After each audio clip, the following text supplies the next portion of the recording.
অন্তর্বর্তী সরকারের প্রধান উপদেষ্টা অধ্যাপক ডক্টর মোহাম্মদ ইউনূসের কাছে চূড়ান্ত প্রতিবেদন জমা দিয়েছে স্থানীয় সরকার সংস্কার কমিশন। রবিবার বিকেলে রাষ্ট্রীয় অতিথি ভবন যমুনায় কমিশন প্রধান অধ্যাপক তোফায়েল আহমেদের নেতৃত্বে এই প্রতিবেদন জমা দেওয়া হয়।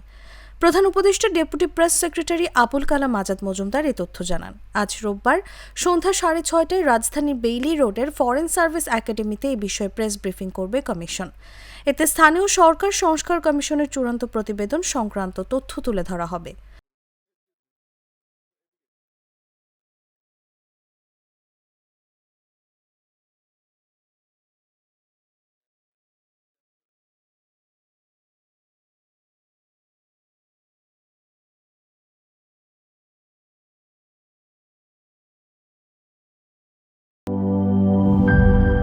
মাঠের অলরাউন্ডার আমি, আর ঘরের অলরাউন্ডার টাইলক্স।